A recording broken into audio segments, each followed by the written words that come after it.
नमो अरिहन्ताणं नमो सिद्धाणं नमो आयरिहाणं नमो वज्रायाणं नमो लोए सवसाहुणं। इस भव के सब दुख निके कारण मिथ्या भाव, तिनकी सत्ता नाश करी प्रगटे मोक्ष उपाय। मोक्ष मार्ग प्रकाशक दृष्टांत वैभव पर हमारी चर्चा चल रही है। इस चौथे अधिकार के अंदर मिथ्या दर्शन, मिथ्या ज्ञान, मिथ्या चारित्र का निरूपण चल रहा है। और यहाँ मंगलाचरण में कि हमें जो दुख है उस दुख का कारण मिथ्या भाव है, अर्थात मिथ्यात्व है, और अब उनकी सत्ता का नाश करके हम मोक्ष का उपाय करें, ऐसा यहाँ पर मंगलाचरण में भाव बताया है। अपन ने कल जो चर्चा की थी उससे आगे अपन चर्चा को आगे बढ़ाते हैं। मोक्ष मार्ग प्रकाशक अपना ये दृष्टांत वैभव ग्रंथ चल रहा है। अब अगले प्रश्न पर हम चलते हैं। देखिए क्या कह रहे हैं यहाँ पर। मिथ्या दृष्टि के अयथार्थ जानने को मिथ्या ज्ञान कहो सो तो ठीक है, लेकिन जिस काल में वो वस्तु को सत्य जानता है उस काल में तो उस ज्ञान को सम्यक ज्ञान कहो। प्रश्न क्या क्या है यहाँ पर, बहुत सरल भाषा में यहाँ पर प्रश्न है कि मिथ्या दृष्टि की अयथार्थ ज्ञान को, मतलब वो जो जान रहा है वस्तु स्वरूप को, वहां पर तो उसका ज्ञान सही नहीं है, तो सो तो ठीक है कि भाई उसका वास्तविक ज्ञान जो है वस्तु स्वरूप का ज्ञान है वो सही नहीं है, तो वो तो ठीक है। लेकिन जिस काल में वो वस्तु को सत्य जानता है, ये वस्तु ऐसी है, ऐसा जानता है, जैसे ये मोबाइल है तो मोबाइल को मोबाइल रूप जानता है, तो ये ज्ञान है उसको तो सही कहो, उस ज्ञान में तो उसको सम्यक ज्ञान कहो। जैसे ये मोबाइल है तो मोबाइल को अपन ने जाने कि ये मोबाइल है, तो मोबाइल का मोबाइल रूप ज्ञान, इस रूप ज्ञान, या अपन कहे कि पुद्गल द्रव्य, तो पुद्गल का पुद्गल रूप ज्ञान हुआ, तो इस ज्ञान को तो सम्यक ज्ञान कहो, इसमें तो कोई गड़बड़ नहीं है। तो ये कह रहे हैं कि उस ज्ञान को सम्यक ज्ञान कहो ना, बाकी आप समझो वास्तविक आत्मा का ज्ञान उसको नहीं है तो उस अपेक्षा से आप सम्यक ज्ञान नहीं कह रहे हो, लेकिन जिस जिस वस्तु को वो जान रहा है वहां का ज्ञान तो सम्यक ज्ञान कहो ना, उसमें आपको क्या प्रॉब्लम है। तो यहाँ पर उसको दृष्टांत देकर के समझाते हैं। देखिए क्या प्रॉब्लम है ये बताते, देखिए सत्य ज्ञान नहीं सम्यक ज्ञान ही उपादेय। अभी जैसे मोबाइल का मोबाइल रूप ज्ञान हुआ तो ये उसका सत्य ज्ञान हुआ, लेकिन सत्य ज्ञान नहीं सम्यक ज्ञान ही उपादेय, क्योंकि यहाँ पर बाहर की वस्तुओं को जानने के ज्ञान की बात नहीं चल रही। यहाँ तो इस संसार से पार होने के लिए, मोक्ष मार्ग में प्रवेश करने के लिए, दुख को दूर करने के लिए जो प्रयोजन भूत ज्ञान की बात चलती है उसकी बात यहाँ चल रही है। तो जैसे यहाँ पर दृष्टांत दिया है, जैसे मतवाला माता को पत्नी मानता है, पत्नी को माता मानता है, उसी प्रकार मिथ्या दृष्टि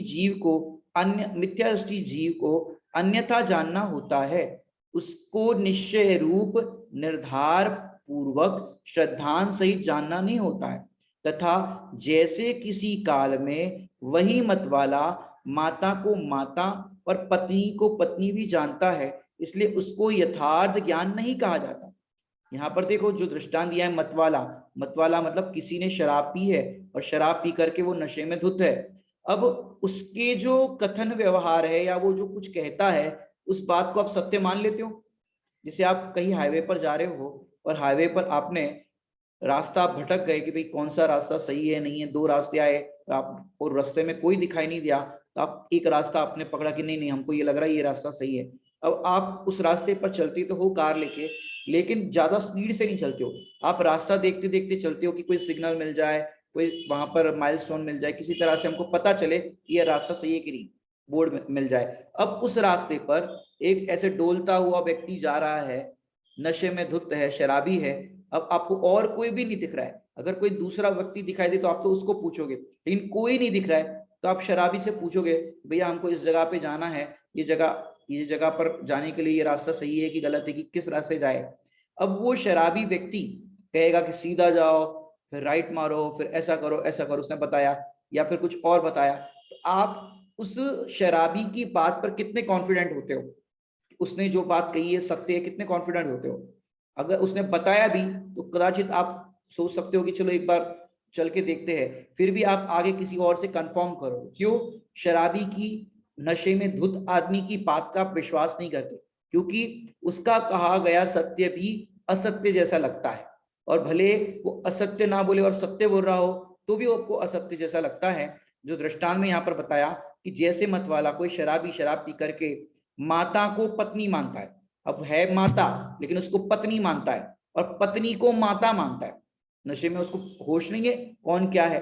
तो अब उसका जो जानना पना हुआ, उसने जो जाना माता को पत्नी, पत्नी को माता जाना, तो ये बात सही है क्या, ये बात सत्य है क्या कि नहीं है। और नीचे उसी बात को यहाँ दृष्टांत में बताया कि कदाचित वो किसी काल में वही मत वाला माता को माता और पत्नी को पत्नी भी जानता है, इसलिए उसको यथार्थ ज्ञान नहीं कर सकता, क्योंकि कभी वो पत्नी को माता कहता है, कभी माता को पत्नी कहता है। तो इस तरह के उसके होश में ना होने से नाना प्रकार के कथन वो करता रहता है, तो उसके वचन में अपने को लगता है कि भाई ये सही वचन नहीं इसके।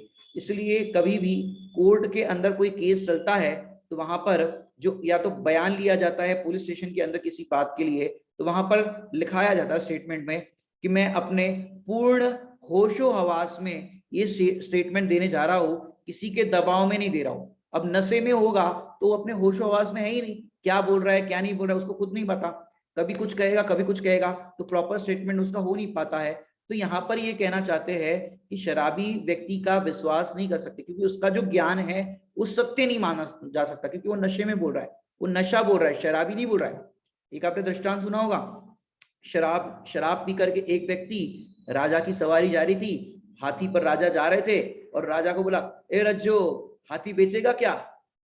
अब राजा ने बोला इसको बंद कर दो, राजा से ऐसे बात कर रहा है। तो मंत्री लोग बोले कि साहब अभी वो नशे में है, अभी एक काम करो उसको बंद कर देते हैं, सवेरे नशा उतरेगा तब बात करेंगे, अभी तो नशे में है। अब जब सवेरे उसका नशा उतरा और उससे पूछा क्यों क्यों भाई हाथी खरीदोगे, अरे नहीं माई बाप आपका क्या हाथी खरीदे, हम तो साइकिल खरीद नहीं सकते, ऐसा नहीं खरीद सकते।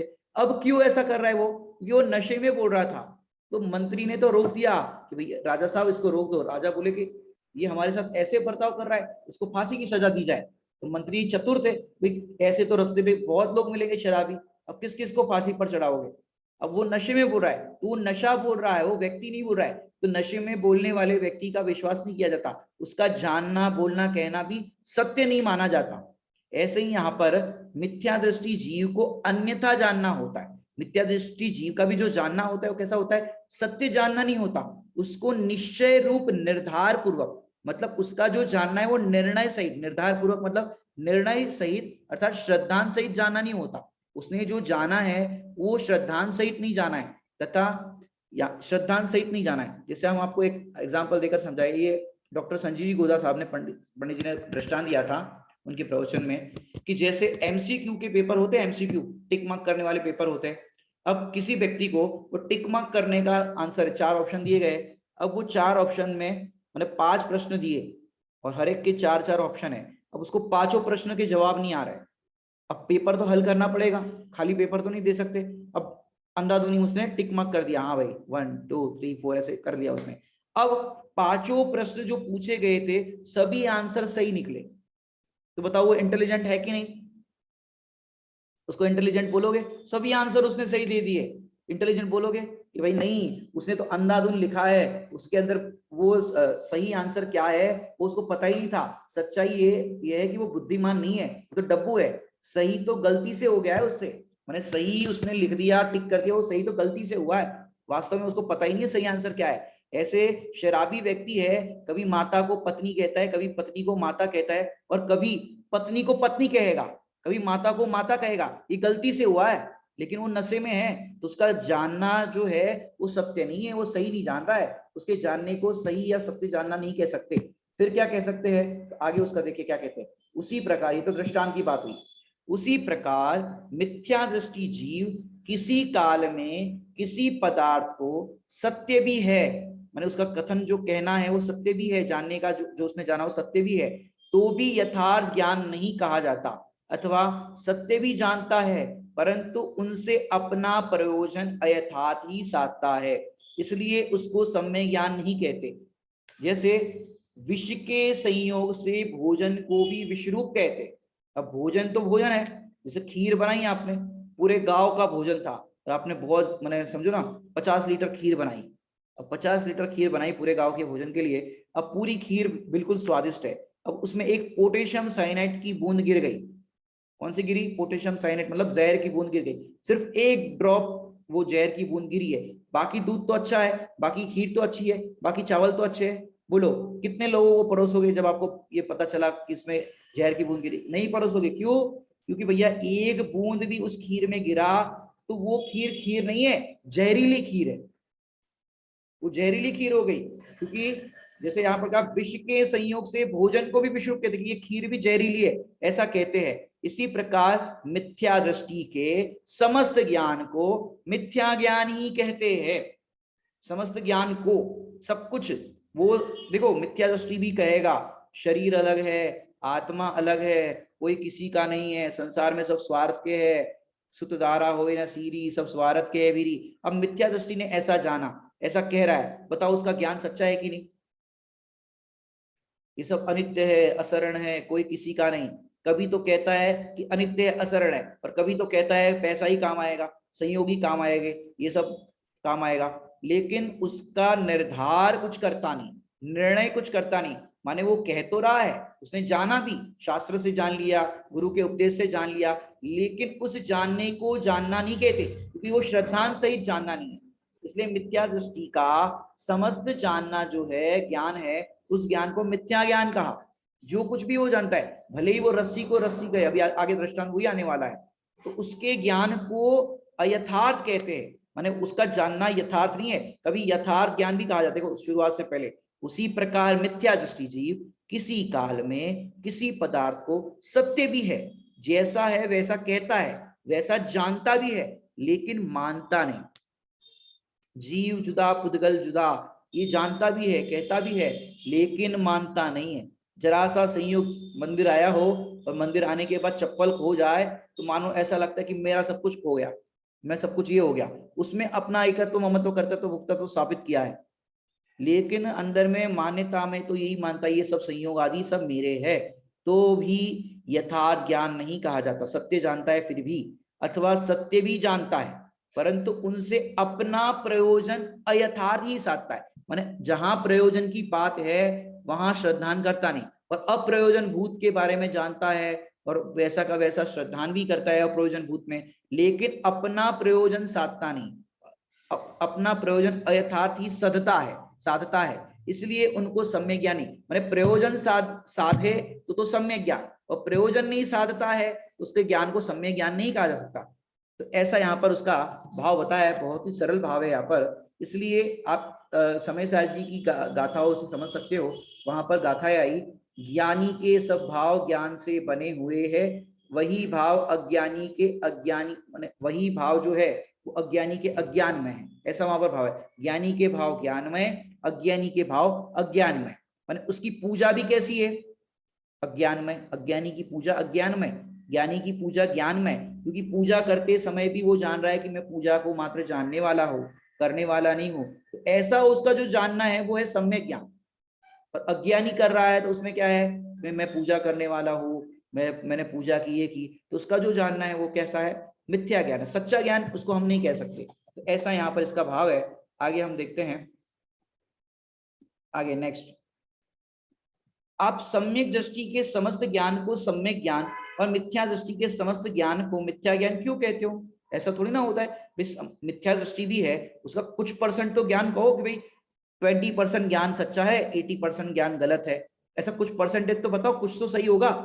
हम जैसे किसी का झगड़ा होता है तो क्या बोलते हो, भाई सारी बात इनकी सच्ची है, हमारी कोई सच्ची नहीं है, हमारी ये सारी गलती है, इनकी कोई गलती नहीं है, ऐसा बोलते हैं ना। तो ऐसे आप कह देते हो कि सम्यक दृष्टि का समस्त ज्ञान है वो सच्चा है, और मिथ्या दृष्टि का समस्त ज्ञान है वो मिथ्या है, ऐसा क्यों कहते हो?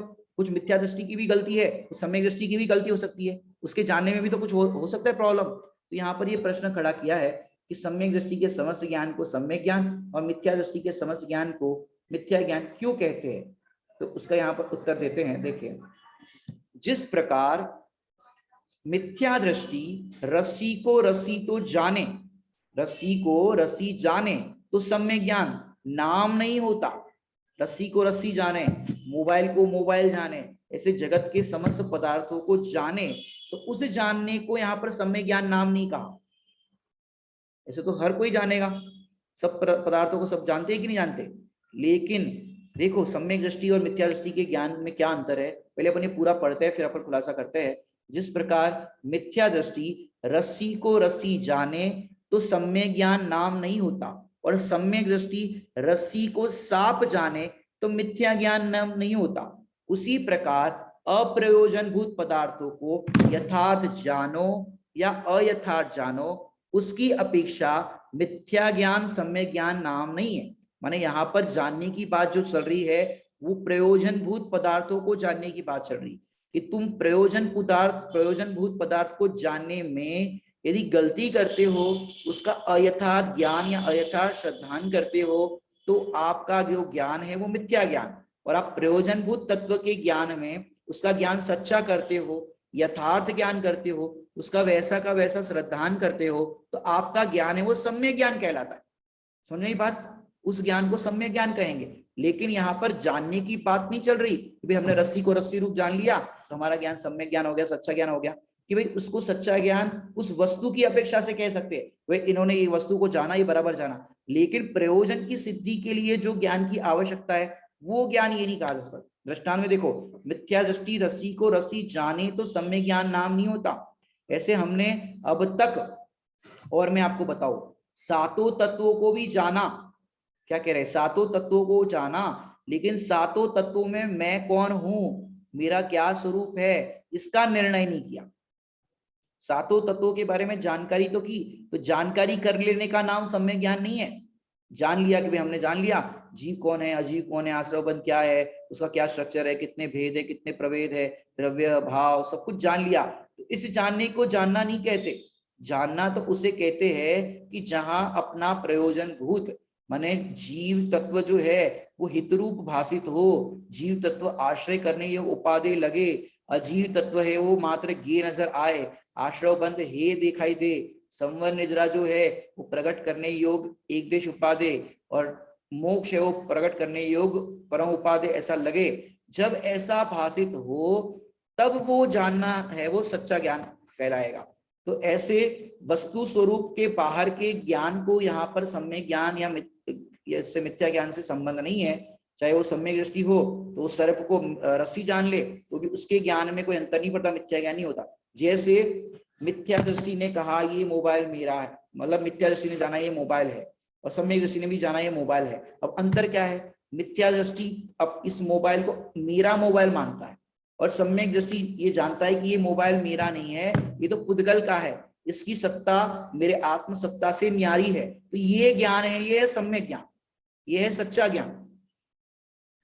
मिथ्या दृष्टि भी शरीर को अपना कहता है और सम्यक दृष्टि भी शरीर को अपना कहता है, संयोगों को अपना कहता है। अब वो ज्ञान में अंतर क्या है, संयोगों को मिथ्या दृष्टि अपना मानता है और सम्यक दृष्टि है उसको अपना नहीं मानता। अब कथन में, कि कथन में ऐसा भी हो सकता है कि सम्यक दृष्टि कहे मैं एक हूँ, शुद्ध हूँ, सदा अरूपी हूँ, ऐसा कथन में कहे, और सम्यक दृष्टि कहे जैसे आदिनाथ मेरी 2 पत्नियां हैं, नंदा और सुनंदा, भरत चक्रवर्ती आदि 100 पुत्र मेरे हैं, इस तरह का वो वचन व्यवहार करे तो भी उनका ज्ञान सच्चा है। क्यों? क्योंकि उनको नयों का ज्ञान है। वो किस नए से कह रहे हैं कि अपन नए की कक्षा अपन ने पढ़ी थी, उपचरित असद्भुत व्यवहार नए से ये कथन किया जाता है, और जो नए होते हैं वो ज्ञानी के ही होते हैं।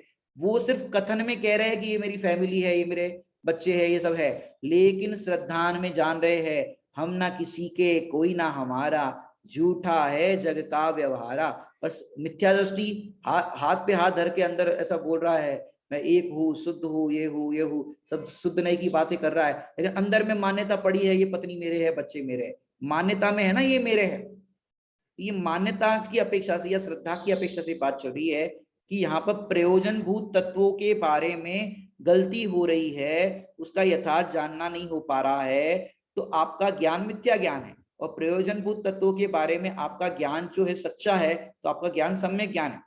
इसलिए यहाँ पर कहा मिथ्या दृष्टि का समस्त ज्ञान मिथ्या है, वो जो कुछ भी जानता है वो मिथ्या इसलिए कहा क्योंकि उसके ज्ञान के अंदर वैसा निर्धारण, ऐसा निर्णय नहीं है, स्वपर का भेद विज्ञान नहीं है, इसलिए उसके ज्ञान को यहाँ पर मिथ्या ज्ञान कहा है, क्योंकि यहाँ पर प्रयोजनभूत पदार्थों को यथार्थ जानने के अनुसार ही सम्यक ज्ञान नाम पाता है, ऐसा यहाँ पर इसका भाव है।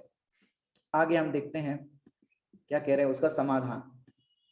यहाँ प्रश्न, प्रत्यक्ष सच्चे झूठे ज्ञान को सम्यक ज्ञान मिथ्या ज्ञान कैसे ना कहे? कि प्रत्यक्ष तुम देख रहे हो, ये मोबाइल है, ये चौकी है, ये ग्रंथ है, ये आपने प्रत्यक्ष देखा, तो प्रत्यक्ष सच्चे या झूठे ज्ञान को, माने मिथ्या मिथ्या दृष्टि ने प्रत्यक्ष सच्चा जाना, वस्तु को, जो वस्तु सामने है उसको प्रत्यक्ष सच्चा जाना, और सम्यक दृष्टि है उसने झूठा जाना। जैसे अभी दृष्टांत दिया कि रस्सी को उसने सांप जाना, तो भी उसके ज्ञान को सच्चा ज्ञान कैसे कहते हो? तो सम्यक ज्ञान मिथ्या ज्ञान कैसे ना कहे? सम्यक दृष्टि के ज्ञान को मिथ्या ज्ञान कहना चाहिए, क्योंकि उसने रस्सी को सांप जाना, और सम्यक दृष्टि ने है मिथ्या दृष्टि ने है उसने इस तरह से रस्सी को रस्सी जाना।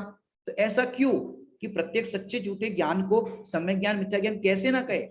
कि जहां जानने ही का सच्चा झूठा निर्धार करने का प्रयोजन हो, वहां तो कोई पदार्थ है, उसको सच्चा झूठा जानने की अपेक्षा ही सम्यक ज्ञान मिथ्या ज्ञान नाम होता है। कि जहां जानने की बात चल रही हो वस्तु के, ये क्या है, कोई सामने चीज, जैसे जानने की विधि के अंदर आता है, तत्वा सूत्र जी में आपने पढ़ा होगा, अवग्रह इहा अवाय धारणा, कि आपने किसी वस्तु को सामान्य रूप से देखा, तो भाई ये, फिर ये कुछ है, फिर आपने निर्णय किया कि हाँ ये तो यही वस्तु है, फिर धारणा में आ गया कि हाँ ये है। तो इस तरह से वहां जानने के प्रयोजन की बात है, तो वहां उस अपेक्षा से देखा जाए तो वो ज्ञान सच्चा झूठा है, इस अपेक्षा से आप कह सकते हो। लेकिन यह संसार मोक्ष के कारण भूत सच्चा झूठा जानने का निर्धार करना है। माने यहाँ पर कोई वस्तु को जानने की बात नहीं चल रही, इसको हमने सही जान लिया, इसको हमने गलत जान लिया। अब क्षयोपशम कम हो, तो क्षयोपशम कम हो और वो व्यक्ति कहे कि सुमेरु पर्वत तो 10 माले का है, फलानी चीज तो ऐसी है।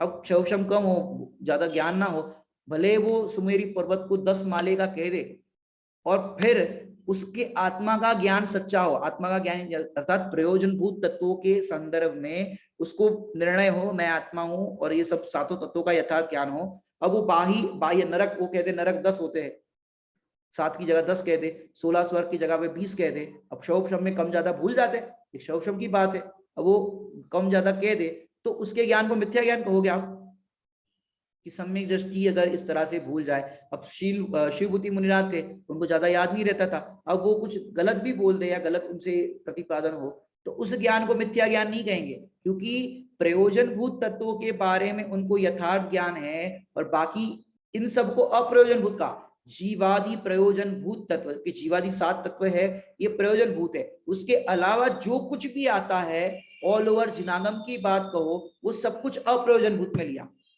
पहले प्रयोजनभूत तत्वों का ज्ञान करना आवश्यक है, कल अपन ने उसकी चर्चा की थी। उसके अलावा सब कुछ है अप्रयोजनभूत, अप्रयोजनभूत में गड़बड़ हो जाए तो कोई प्रॉब्लम नहीं आएगी, लेकिन प्रयोजनभूत तत्वों में अगर गड़बड़ है तो जीव मिथ्या ज्ञान ही बना रहता है उसका। तो देखिए, कोई पदार्थ को जानने की अपेक्षा से सच्चे झूठे झूठे का लगता है, लेकिन अपेक्षा ही सम्यक ज्ञान मिथ्या ज्ञान नाम होता है। लेकिन यहाँ संसार मोक्ष के कारण भूत सच्चा झूठा जानने का निर्धारण करना है, वहां रस्सी सर्प आदि का यथार्थ या अयथार्थ ज्ञान और मोक्ष का कारण नहीं है। माने वो जो है वो मोक्ष का कारण नहीं है कि रस्सी को अपन ने रस्सी जान लिया और अपन ने सर्प को सर्प जान लिया तो हमारा मोक्ष हो जाएगा, भी उससे मोक्ष नहीं होगा, ये तो वस्तु के ज्ञान की बात हुई। लेकिन यहाँ पर जो वस्तु है, जीवादि प्रयोजनभूत तत्व है, उसका यदि यथार्थ ज्ञान नहीं हुआ तो मुक्ति की प्राप्ति नहीं हो सकती, मोक्ष नहीं हो सकता, क्योंकि यहाँ पर मोक्ष की अपेक्षा से बात है। इसलिए उनकी अपेक्षा यहाँ सम्यक ज्ञान मिथ्या ज्ञान नहीं का। समझ में आया कॉन्सेप्ट? सम्यक ज्ञान मिथ्या ज्ञान, यहाँ प्रश्न है कि प्रत्येक अपन देख रहे हैं ये वस्तु ऐसी है, हाथ पे रखे हुए आंवले के समान दिख रहे कि ये आंवला रखा है, लेकिन यदि उसका झूठा ज्ञान, नहीं आंवला नहीं, ये तो फलानी चीज है, तो इसको हम यथार्थ अयथार्थ ज्ञान नहीं कहेंगे या मिथ्या ज्ञान नहीं कहेंगे। मिथ्या ज्ञान तो उसके कहेंगे कि जो प्रयोजनभूत तत्वों को नहीं जानता है, जगत के सब पदार्थों को या जितने पदार्थों को जानता है, उस ज्ञान की अपेक्षा से, तो ज्ञान की अपेक्षा से तो पदार्थ का निर्धार करना हो तो वो बात सच्ची झूठी कही जा सकती है, लेकिन सम्यक ज्ञान और मिथ्या ज्ञान नाम उससे नहीं पाता है। यहाँ तो संसार और मोक्ष के कारण की बात है, तो यहाँ पर तो प्रयोजनभूत 7 तत्वों को यथार्थ जानेगा तो वो ज्ञान सम्यक ज्ञान, और प्रयोजनभूत तत्वों को नहीं जानेगा फिर भी कितना ही ज्ञान हो वो समस्त ज्ञान है, वो मिथ्या ज्ञान कहलाता है। यहाँ मिथ्या ज्ञान और सम्यक ज्ञान क्यों नाम पाता है उसकी अपन ने बात की है आगे। इसी अभिप्राय से सिद्धांत में मिथ्या दृष्टि के तो सर्व जानने को मिथ्या ज्ञान ही कहा, और सम्यक दृष्टि के सर्व जानने को सम्यक ज्ञान ही कहा। देखो कितना बढ़िया यहाँ पर खुलासा किया कि मिथ्या दृष्टि जीव जो है, यहाँ पर अभिप्राय, इस अभिप्राय से मतलब इस बात को समझाने के बाद कहा कि ऐसा अभिप्राय है इसका कि सिद्धांत में मिथ्या दृष्टि के तो सर्व जानने को, मिथ्या दृष्टि कुछ भी जानता है, माता को माता जान लेगा, रस्सी को रस्सी जान लेगा, तो भी उसके ज्ञान को मिथ्या ज्ञान कहेंगे, क्योंकि उसने जगत के पदार्थों को तो व्यवस्थित रूप से यथार्थ से जाना, लेकिन मूल प्रयोजन भूत तत्व है उसको ही नहीं जाना। तो उस ज्ञान माने कर्ता कर्म अधिकार में तो ऐसा आया, उस ज्ञान को हम ज्ञान नहीं कहते कि जो हमें आश्रवों से निवर्तन ना कराए, जो हमें दुख दूर करने में समर्थ ना हो, उस ज्ञान को ज्ञान नहीं कहते। जैसे मैं आपको बताऊं, आपको बुखार हो गया हो, आपको आपका मेडिकल की दुकान हो, आपको सभी दवाइयों के बारे में पता है, लेकिन आपको बुखार आया है, उस बुखार की दवाई का ही नहीं पता है, और पूरा आपको पता है इस ड्रॉअर में ये दवाई रखी है, इस ड्रॉअर में ये दवाई रखी है। अब आपने सभी ड्रॉअर का बता दिया, लेकिन बुखार की कौन सी दवाई है यही आपको पता नहीं है, तो आपका बुखार उतरेगा? आपका रोग दूर होगा? नहीं होगा।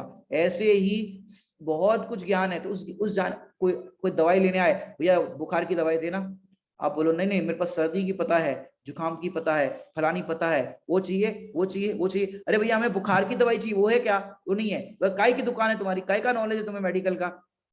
तो जो हमारा दर्द है, दुख है, उसको दूर करने का यदि आपके पास उपाय ना हो, तो उस ज्ञान को ज्ञान हम कैसे कहें? ऐसे जो हमारा प्रयोजनभूत तत्व है उसके बारे में आपको सही ज्ञान ना हो, तो बाकी समस्त ज्ञान को भी क्या कहा जाता है? मिथ्या ज्ञान। तो मिथ्या दृष्टि के तो सर्व जानने को मिथ्या ज्ञान ही कहा, और सम्यक दृष्टि के सर्व जानने को सम्यक ज्ञान कहा, कि वो जो कुछ भी जानता है उसको सच्चा ज्ञान ही कहने में आता है। आगे अगला, ज्ञान होने पर, प्रश्न है यहाँ पर श्रोतावाच, ज्ञान होने पर श्रद्धान होता है, इसलिए मिथ्या दर्शन का कारण मिथ्या ज्ञान को कहना चाहिए। ज्ञान हुआ, ज्ञान अपना ज्ञान गुण क्या करता है? जानने का काम करता है। अगर उसने गलत जाना तो गलत श्रद्धान, उन्हें मिथ्या जाना तो मिथ्या श्रद्धान, और सही जाना तो सही श्रद्धान। इसलिए मिथ्या दर्शन जो है अर्थात मिथ्या श्रद्धान है, उसका कारण क्या होना चाहिए? मिथ्या ज्ञान कहना चाहिए। तो यहाँ पर देखिए क्या कह रहे हैं, सम्यक दर्शन से ही ज्ञान सम्यक होता है। जैसे उसने गलत वस्तु को सही जाना, जो जानने की बात चली थी ना, रस्सी को रस्सी जाना मिथ्या दृष्टि जीव ने, तो उसने सही जाना, तो उसके श्रद्धान को भी सही करना चाहिए ना। क्या कह रहे हैं? ज्ञान होने पर श्रद्धान होता है, आपने बोला, तो यहाँ पर कह रहे हैं इसलिए मिथ्या दर्शन का कारण मिथ्या ज्ञान होना चाहिए। तो कह रहे हैं जैसे मिथ्या दृष्टि और सम्यक दृष्टि सुवर्ण आदि पदार्थों को जानती तो समान है। मिथ्या दृष्टि भी सोने की अंगूठी को सोना जानेगी, और सम्यक दृष्टि भी सोने की अंगूठी को सोना जानेंगे, तो दोनों जानते तो समान है। वही जानना, और मिथ्या दृष्टि को मिथ्या ज्ञान नाम पाता है, और सम्यक दृष्टि को सम्यक ज्ञान नाम पाता है। देखो कितना माने, दोनों चीज, सोने की अंगूठी है, सोने की कोई भी आभूषण है, मिथ्या दृष्टि ने भी देखा, मिथ्या दृष्टि क्या कहेगा? भैया सोने की अंगूठी है। सम्यक दृष्टि को पूछो भैया ये क्या है? कि सोने की अंगूठी है, बराबर। अब मिथ्या दृष्टि के इस जानने को मिथ्या ज्ञान कहा, और सम्यक दृष्टि के इसी जानने को सम्यक ज्ञान कहा। ऐसा क्यों? मिथ्या दृष्टि जीव ने जाना ना ये सोने की अंगूठी है, तो ये ऐसा जानता है कि ये सोने की अंगूठी में सुख है, इसको पहनने पर मैं खुश होता हूँ, इसके पहनने से मुझे आनंद आता है, सोने के अंदर आनंद है। मिथ्या दृष्टि ऐसा जानता है। और सम्यक दृष्टि जानता है ये सोने की तो है, लेकिन ये पुद्गल है, इसमें मेरा ज्ञान नहीं है, इसमें मेरा सुख नहीं है, मेरा सुख तो मेरे में है। तो ऐसा उसका ज्ञान होता है, इसलिए उस सम्यक दृष्टि के ज्ञान को सम्यक ज्ञान नाम पता है, और मिथ्या दृष्टि के ज्ञान को मिथ्या ज्ञान नाम पता है। दोनों में अंतर देखो, रामचंद्र जी को भी सीता से राग है, और रावण को भी सीता से राग है। अब रावण को जो सीता से राग है, दोनों सीता को देख रहे हैं, तो रावण क्या चाहता है कि ये सीता को मैं अपना बना लूं, मैं इसको अपने अनुसार परिणमा दूं, तो उसके ज्ञान को हम मिथ्या ज्ञान कहेंगे। लेकिन दृष्टांत एक देश लेना, उस जानने की अपेक्षा से बात कर रहे हैं, हालांकि वे सम्यक दृष्टि जीव थे रावण भी, लेकिन उस समय की घटना से हम दृष्टांत रूप में घटित कर रहे हैं कि वो भी जान रहे, तो पर स्त्री को अपनी स्त्री जान रहे, और रामचंद्र जी स्व स्त्री को भी क्या जान रहे हैं कि ये एक तो संयोग मात्र, क्योंकि ज्ञानी है तो भेद विज्ञान है, तो असमान जाति पर्याय हमारा संयोग हुआ, इस तरह से जानते हैं। तो वहां पर उनका ज्ञान है, भले ही राग है, दोनों को जान रहे हैं, लेकिन वहां पर सम्यक दृष्टि जो रामचंद्र जी है उनके ज्ञान के अंदर सच्चा ज्ञान है, और रावण को पर स्त्री के प्रति भाव है, इसलिए उसका ज्ञान मिथ्या ज्ञान। ये एक देश दृष्टांत लेने की बात है यहाँ पर। तो ऐसे सम्यक दृष्टि भी वस्तु को जाने, मिथ्या दृष्टि भी वस्तु को जाने, दोनों जानते तो समान है, पर वही जानना मिथ्या दृष्टि को मिथ्या ज्ञान नाम पाता है, और वही सम्यक दृष्टि को सम्यक ज्ञान नाम पाता है।